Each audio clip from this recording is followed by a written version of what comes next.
Hello everyone, आपके अपने YouTube channel में आपका स्वागत है। तो आज धनतेरस है, तो इस धनतेरस के शुभ अवसर पर मेरे ओर से सभी विद्यार्थियों को ढेर सारी शुभकामनाएं। हैप्पी धनतेरस। तो चलिए दोस्तों, आज आप लोगों को क्लास 8वीं के मैथ्स का एक्सरसाइज 14.2 का तीसरा भाग लेकर आए हैं। और इस तीसरे भाग का ये रहा आप लोगों का पहला प्रश्न। लिखा हुआ है, एक समलंब के आकार के खेत ABCD की मेड़ की लंबाई 130 मीटर है। यदि BC बराबर 42 मीटर, CD बराबर 28 मीटर, AD बराबर 36 मीटर है, तो इस खेत का क्षेत्रफल ज्ञात कीजिए।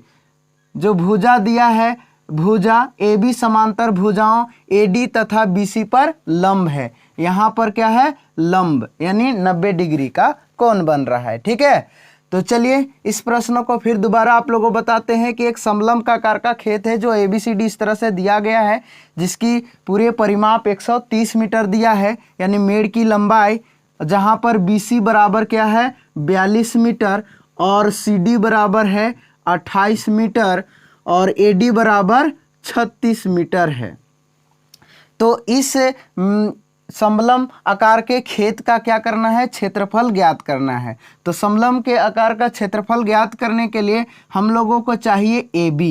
ठीक है, तो AB हम लोगों को मालूम नहीं है, तो AB हम लोग क्या करेंगे? फाइंड आउट करेंगे। तो चलिए इस प्रश्न को हल करते हैं। सबसे पहले AB का मान ज्ञात करते हैं। तो लिखेंगे यहाँ पर समलंब के आकार के खेत की मेड़ की लंबाई, मेड़ की लंबाई तो सभी भुजाओं का योग हो जाएगा। ठीक है, तो AB plus BC plus CD plus AD, तो सभी भुजा का योग करेंगे। तो सभी भुजा का योग के बराबर कौन होगा? पूरे मेड़ की लंबाई।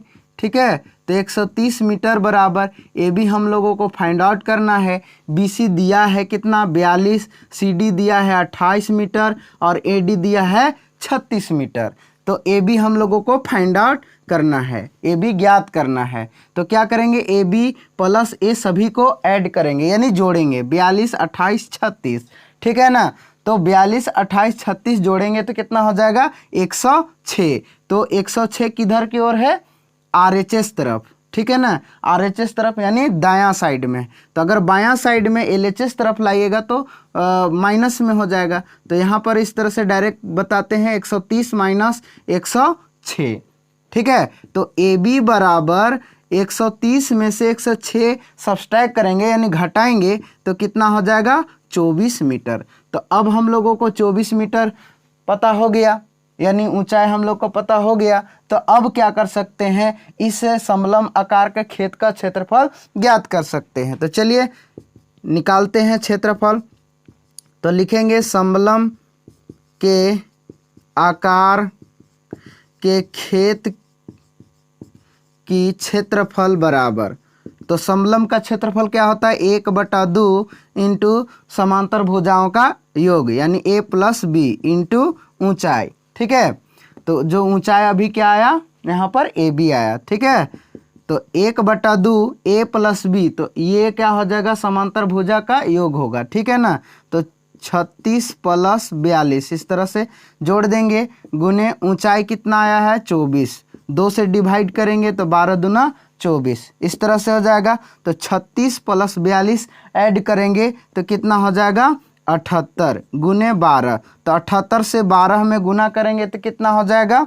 936 मीटर स्क्वायर। तो इस तरह से इस ABCD जो क्षेत्रफल समलंब के आकार का खेत है, तो इस खेत का क्षेत्रफल कितना आ गया? 936 मीटर स्क्वायर। तो दोस्तों इसी प्रकार अगला प्रश्न है, दूसरा लिखा हुआ है, एक समलंब चतुर्भुज की समांतर भुजाओं में से एक भुजा दूसरी भुजा से दुगनी है। यदि इसका क्षेत्रफल 168 सेंटीमीटर स्क्वायर है तथा ऊंचाई 8 सेंटीमीटर हो, तो समांतर भुजाओं की लंबाई ज्ञात कीजिए। तो चलिए इस प्रश्न को हल करते हैं। तो यहाँ पर बताया है कि एक भुजा दूसरी भुजा से दुगनी है। तो दूसरी भुजा हम लोगों को नहीं दिया हुआ है, केवल किसका दिया हुआ है? एक भुजा का मान दिया है। तो यहाँ पर लिखेंगे कि माना कि दूसरी भुजा x है। क्या है? दूसरी भुजा x है।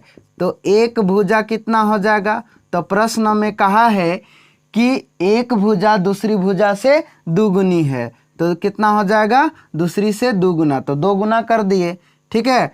अब यहाँ पर यदि इसका क्षेत्रफल 168 सेंटीमीटर स्क्वायर है, यानी क्षेत्रफल कितना दिया है? 168 सेंटीमीटर स्क्वायर, और ऊंचाई कितना दिया हुआ है? 8 सेंटीमीटर। तो समांतर भुजाओं का लंबाई ज्ञात करना है। ठीक है। तो लंबाई बराबर व्हाट? तो यहाँ पर लिखेंगे समलम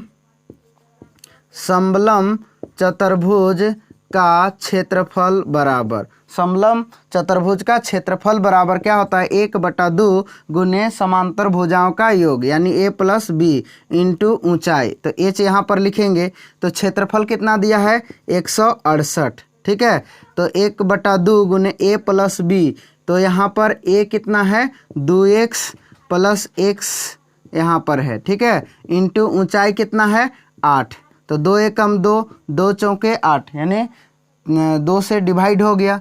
अब इसको ये देखिए, बराबर की इधर उधर रहता है गुना के रूप में, तो भाग के रूप में होता है। ठीक है। तो 4 एकम 4, यानी 4 एकम 4, तो 42 चौका कितना हो जाएगा? 168। अब ये दोनों को जोड़ देंगे तो 2x कितना हो जाएगा? 3x बराबर इधर क्या हो गया? 42। 3 से डिवाइड कर सकते हैं। ठीक है, क्योंकि बराबर की इधर उधर है, तो x के साथ 3 गुना में है, तो भाग में होगा ना इस तरह से। तो 3 एकम 3, तो 14 तिया कितना हो जाएगा? 42। तो x बराबर कितना आ गया? 14 मीटर। तो अब हम लोगों को क्या बताना है? समांतर भुजाओं की लंबाई। तो ये समांतर भुजा की लंबाई, यानी दूसरी भुजा x है। ठीक है। तो x का मान कितना आ गया? 14 मीटर। ठीक है। तो दूसरा भुजा 14 है, तो एक भुजा कितना हो जाएगा? एक भुजा यानी 2x है, तो 2 गुने जहाँ पर x है वहाँ पर 14 पुट करेंगे, यानी गुना कर देंगे। तो 14 दुना कितना हो जाएगा? 28 मीटर। तो इस तरह से समलम चतुर्भुज की समांतर भुजा का लंबाई ज्ञात हुआ।